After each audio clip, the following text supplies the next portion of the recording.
Bonjour à toutes et à tous, chers internautes. Je suis ravie de vous retrouver. Au nom de la Tribune Afrique et du groupe La Tribune, j'ai le grand plaisir de vous souhaiter la bienvenue pour cette 4e édition du LTA Digital Forum, un événement entièrement consacré à la révolution verte sur le continent, en présence d'éminentes personnalités politiques, économiques et de la société civile. Quelques semaines après la COP26 et alors que la COP27 aura lieu sur le continent, en Égypte, il nous a semblé urgent d'aborder les enjeux et défis d'une révolution verte sur le continent. Vous découvrez à l'écran le programme du forum que vous pourrez également retrouver sur notre site forum.afrique.fr. Donc nous abordons donc des sujets majeurs. Tout d'abord, biodiversité et climat, l'Afrique sous urgence climatique. Puis nous ferons un retour sur la COP26. Quel bilan pour l'Afrique ?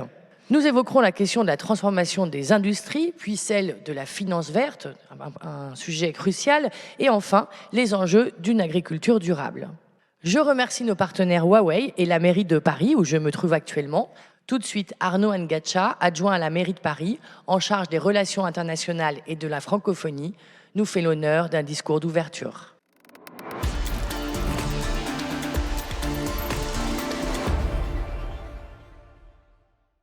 Mesdames et messieurs, bonjour. C'est un réel plaisir d'ouvrir cette année la 4e édition du Forum de la Tribune Afrique dédié à la Révolution verte, une urgence pour l'Afrique.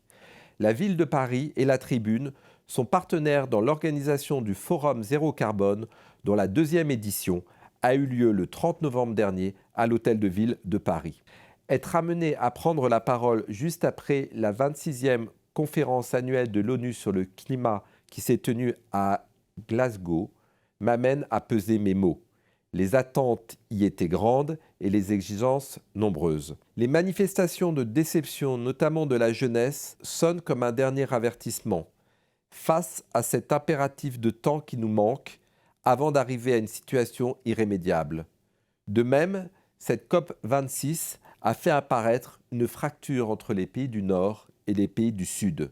Ce fut une grande fierté que l'ONU remette à la ville de Paris durant cette COP26 un Global Climate Action Award, soit un prix international de l'action en faveur du climat des Nations Unies. Cette fierté n'était évidemment pas le fait de recevoir une distinction, mais d'être conforté dans cette volonté que la ville de Paris avait pris les bonnes décisions pour lutter contre le changement climatique et que les villes avaient définitivement un rôle à jouer dans ce combat. Finalement, au travers de Paris, ce prix était attribué à toutes les collectivités engagées sur ce chemin pour préserver notre planète.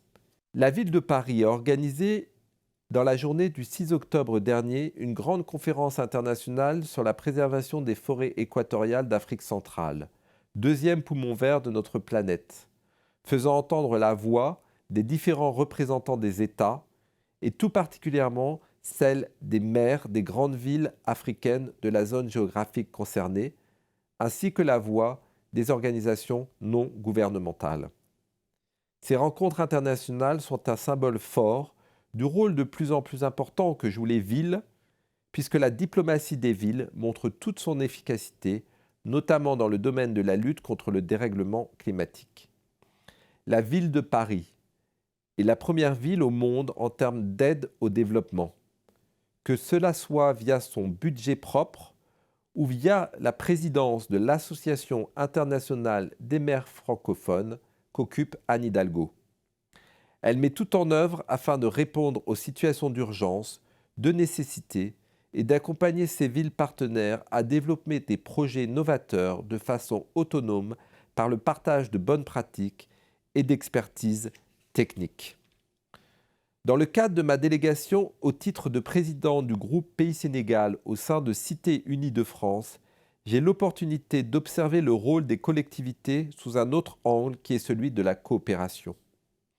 Des réflexions sont en cours autour de nouveaux dispositifs tels que le jumelage climatique qui se fonde sur la coopération autour d'aires géographiques connaissant ou étant appelées à connaître des climats ou phénomènes climatiques similaires. De même, la coopération décentralisée sera un des axes qui permettra de contribuer au développement de la solidarité internationale. En effet, Les pays du Sud sont les premières victimes des dérèglements climatiques et pourtant, ils n'en sont pas les auteurs principaux. Il est temps de revenir à l'état d'esprit des accords de Paris qui ont souligné la nécessité d'associer les acteurs non étatiques tels que les collectivités territoriales, les entreprises ou encore les acteurs financiers. Je me suis récemment rendu au Cameroun afin de participer aux Journées internationales économiques des communes qui se tenaient à Yaoundé. Elles portaient sur la décentralisation au Cameroun, comme d'ailleurs dans d'autres pays d'Afrique de l'Ouest. Cet événement a aussi montré le rôle de plus en plus important de cette diplomatie des villes sur le continent africain. En améliorant la qualité de vie, nous souhaitons porter le message que les transformations écologiques offrent un cadre de vie beaucoup plus sûr, plus agréable et qu'elles bâtissent un futur désirable pour nos villes, pour nos populations, pour la jeunesse à qui nous devons l'espoir et des perspectives. Ces transitions justes doivent également être au service des plus vulnérables et construites à l'échelle du territoire en mobilisant largement ces parties prenantes pour faire de la jeunesse, des femmes, des entreprises, de véritables acteurs de la transition. Paris souhaite proposer un modèle qui permettra aux autres collectivités de s'en inspirer et de l'adapter à leurs spécificités. Je vous remercie pour votre attention.